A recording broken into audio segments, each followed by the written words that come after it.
I think the estimates that you've heard of about 35 miles long and about 10 miles wide is a correct estimate, and it is coming down in this direction, has gotten almost to Ras Mashad, and that's what we see at the present time. I'll be happy to answer your questions now, but before I do, please let me state one more time. I'm prepared to talk about the military aspects of this particular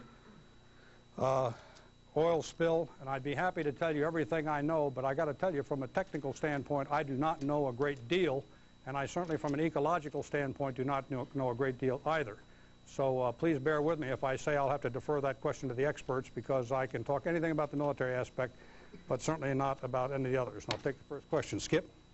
General, you've given us a very precise timetable on the war before. You've said we're right on schedule, we're this many days into the campaign, and we're right where we want to be. What are the chances that an oil spill like this, that an ecological disaster, could put pressure on the military to try to accelerate the timetable?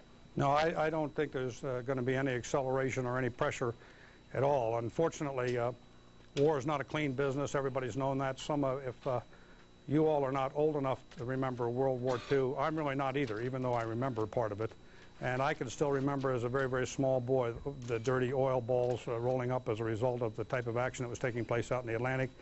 It's not a desirable thing, but it's certainly not something that's going to impede the progress of the operation, and I don't think it's going to bring pressure to bear to do anything different than what we're doing right now. Yeah. We heard from Saudi Minister of Environment today that this could be 10 to 15 times the size of the spill of the Exxon Valdez. And we've also heard several times from several briefers in the past day that no one expected Saddam would go this far and do something this heinous. Before the war began, there were environmental groups in the United States who were saying, let's not go to war because this could be a disaster for the Persian Gulf if he goes ahead with his threats. Did we miscalculate? Did we not expect that he would go this far? No, I think that you've answered your own question. Saddam Hussein did, in fact, say he was going to do this sort of thing before. And we did expect him to do exactly this sort of thing. He's announced all along that he would do things to destroy the Kuwaiti oil fields. He's also announced that he would go ahead and pour oil into the Gulf to try and defeat amphibious operations, which, incidentally, this will not do. As far as the extent of the disaster, I think that, right now it's far too early to tell what's going to happen. I've heard as many different opinions on that as there are people who have given me opinions. Some say that the sea states out here are so high that it's going to mix it up a lot. Some say the type of oil is different. Some people, there's all sorts of speculation out there. So I just think it's something that we have to wait and see. Yeah. General, if and when a ground war begins, to liberate Kuwait, should we assume that it will be a full-scale operation, or potentially is there room for feints and exploratory attacks in your battle plan? I'm sorry, but I don't choose to release any of the details of the battle plan. Okay. General, what interpretation do you put on the Iraqi planes going to Iran? And does the Iraqi Air Force still remain a threat, as you interpret it, or is it basically fallen apart? I think it's tough for me to put any kind of interpretation on what's going on, because there's any number of three different things that could be. The Iraqi Air Force will always remain a threat so long as they have one airplane. But as General Powell stated earlier this week, we have gained and maintained air superiority. We have freedom of action to operate anytime we want to up there. And every time they fly, we shoot them down. So I wouldn't really consider that they're... But the threat is always there, and we're never, ever going to assume away the threat. We're going to be ready for anything that the Iraqi Air Force chooses to throw at us. Yes, sir. General, on a follow-up, can you talk a little bit about the decision by the Iraqis to fly planes into Iran? Was this a decision made at the high command in an effort to conserve the plane? Do you know anything about it? I have absolutely no idea. What about the kinds of planes they've taken in? Well, they've taken both. But the interesting part about it is that they're now taking their very best fighters over there. I think that's because they've lost an awful lot of their best fighters. And as I say, again, this is speculation, but we have been on a campaign, just as General Powell announced we would be last week, of if they won't fly up to meet us, we will fly down and destroy their hardened shoulders one by one by one. And we have been doing that, and we've been doing it very effectively. You'll get more on that this week. But that may be that they've decided that they can't afford to lose any more aircraft. But again, that's purely speculation. All the way back to back, yes. Sir, about 5 or 6 days ago, a refined products tanker was sunk, and there was reported to be various estimates of how the slick, how big a slick there was from that. Can you tell us what the status of that refined tanker sinking was? Is there any remainder of a spill from that particular incident? The Navy told me that they monitored that very closely. Because it was refined product, you have an entirely different kind of spill.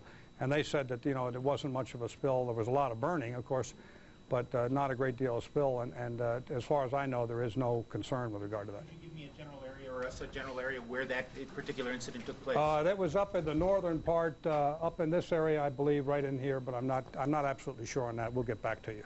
Richard? General, are you convinced now that this operation is a success? Is it over? Is more action likely to be necessary? And also, did you encounter any kind of opposition from Iraqis while this thing was going on? You're talking about when we went in and bombed the manifolds? Is that what you're talking about? Well, it was certainly a success because we accomplished exactly what we wanted to accomplish when we went in there. No, we did not encounter any kind of opposition from the Iraqis, but then again, we very seldom do. One of the reasons why is because we don't let people know what we're going to do ahead of time. Charlene? General, you said that you weren't surprised about the Iraqis doing what they did with the oil. What, if anything, about the Iraqis have surprised you, and how concerned are you about surprises from the other side at this point?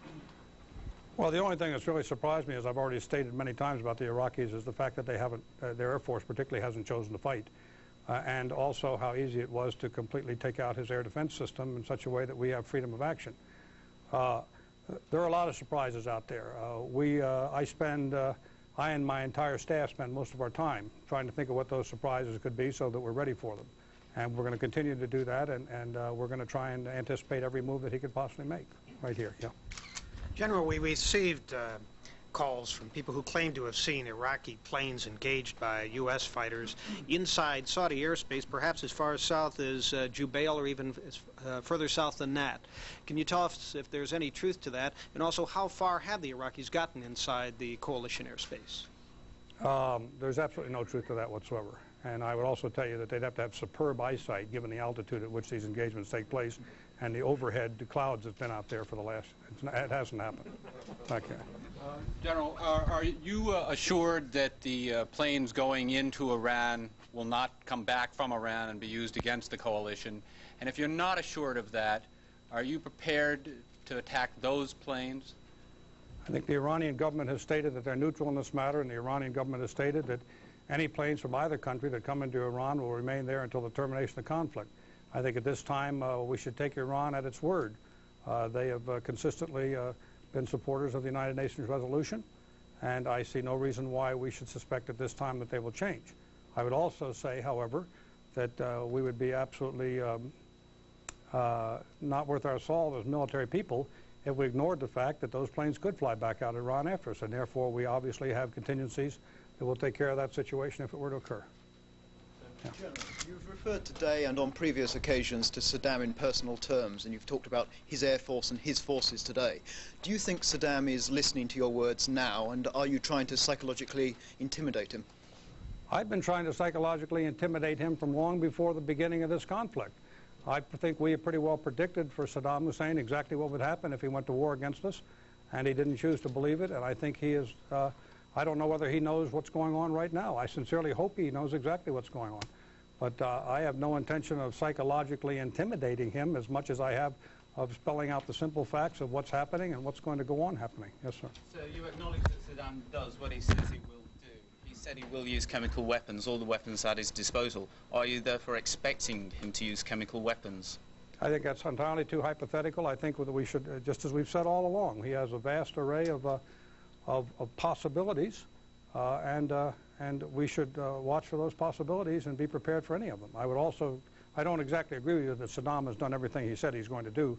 Quite frankly, there's an awful lot of things he said very early that he was going to do, that, such as immolate, Tel Aviv. As a matter of fact, he announced himself that Tel Aviv was a crematorium as a result of his own Scud missiles, and I think we all know that, once again, that's another lie, just like many of the other lies have been told. So I wouldn't necessarily agree that Saddam does everything he says he's going to do, but I don't think any of us should discount chemical weapons at all. I think we should be prepared for them. Yes, sir, over here. You said earlier that you are not going to put more resources, in terms of chasing Scud missiles or launchers, Is that the case? Is still there? And have you knocked down any launcher in the last 5 days, for instance? I don't know if we said that we weren't going to put any more resources after the Scud missiles. I think I ought to clarify something. I have been quoted as saying he only had 20 missiles and we knocked down 16 and therefore we only had 4 left. I think that's a slight misquote. I think what I said at the time was we knew that he had more than 20 mobile missiles. We had a wide variety of estimates, and I would tell you quite candidly that nobody knows exactly how many mobile missiles he had. I also said at the time we expected that we had damaged 16 of them. We've continued to attack his missiles. We continue to get secondary explosions, large secondary explosions. We have counts that go very high in the eyes of some of the pilots that have been attacking those things, and that's normal in the fog of war, but we are continuing to attack those missiles, and we will continue to attack those missiles, the launchers I'm talking about. And have you knocked any in the last 3-4 days? Have we knocked down any launchers? I mean, I believe we had a report last night of 3 that we attacked and successfully destroyed. But again, it's very difficult to confirm that sort of thing because you're talking about a very small target, a very mobile target, and many times you're attacking them at night as well as daytime. So the only time I'm going to be satisfied is when no more are fired. And when no more are fired, then I think I can very effectively tell you that we've probably taken care of them, and we won't be able to take that. Iraq or north? I beg your pardon? In south or west? I believe the ones last night were in eastern Iraq, but we've had the same thing out in the west also. Back over here. Point of clarification and a follow-up. Do I understand that by your striking the manifold today, you've reduced the fire and the nature of the oil burning? Do you know for a fact you've cut the slick, the oil actually getting in the water? Yeah, no. The way it was explained to me, once again, is if you want to stop the oil, and the threat was the oil that is in fact inside all of those large tanks, storage tanks. In order to stop the oil from flowing out of those large storage tanks, all of that oil must flow through the manifolds.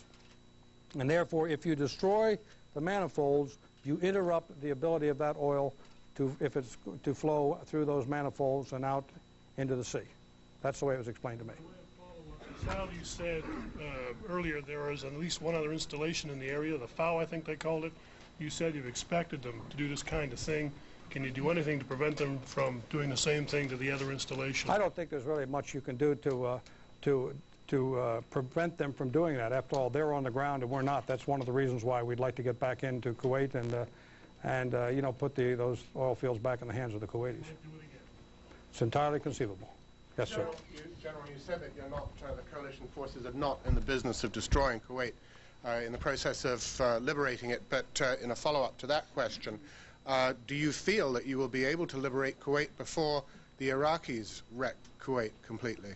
I think that's an impossible question to answer. You know, he's already gone after the Al Warfa oil fields down in the southern area, tried to destroy them. We've passed out pictures of that, and it's entirely likely that he's going to continue to do the same thing. So I don't think there's any way we can ever say that we could liberate Kuwait without any more damage being done to Kuwait.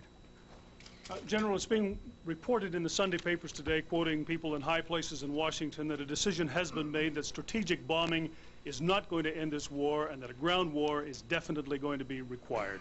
Can you give some sense of your own feelings about that? I think that the report of the Washington Post says that high intelligence officials have come to that conclusion. High intelligence officials are not the people that are going to make that decision. The President of the United States, the Secretary of Defense, General Powell, and I think are going to be involved in that decision. Yeah, let me get some. An assessment of your air campaign against the Republican Guards, and secondly, an assessment of how you're doing on the bomb damage assessment in light of the bad weather that we've been having? Yeah, I think that we have, so far I would declare that our campaign against the Republican Guard is highly successful, just based upon the delivery methods and the volume that we've been able to put on them.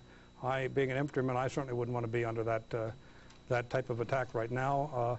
As we said all along, bomb damage assessment or battle damage assessment on a tank division or a mechanized division is an extremely difficult thing to come up with.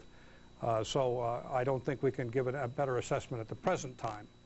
As far as the rest of the BDA is concerned, I would say that it varies. You know, we have an awful lot of camera shots coming in from the aircraft that show that the ordnance has been placed right on the target. But as you've also seen from the camera shots, what you see is the explosion, and then the aircraft pulls off, so you don't really see the after effect. and we're trying to be deliberately conservative. We don't want to mislead anybody. We don't want to tell you, oh, we've done something we haven't done, and as a result, we're being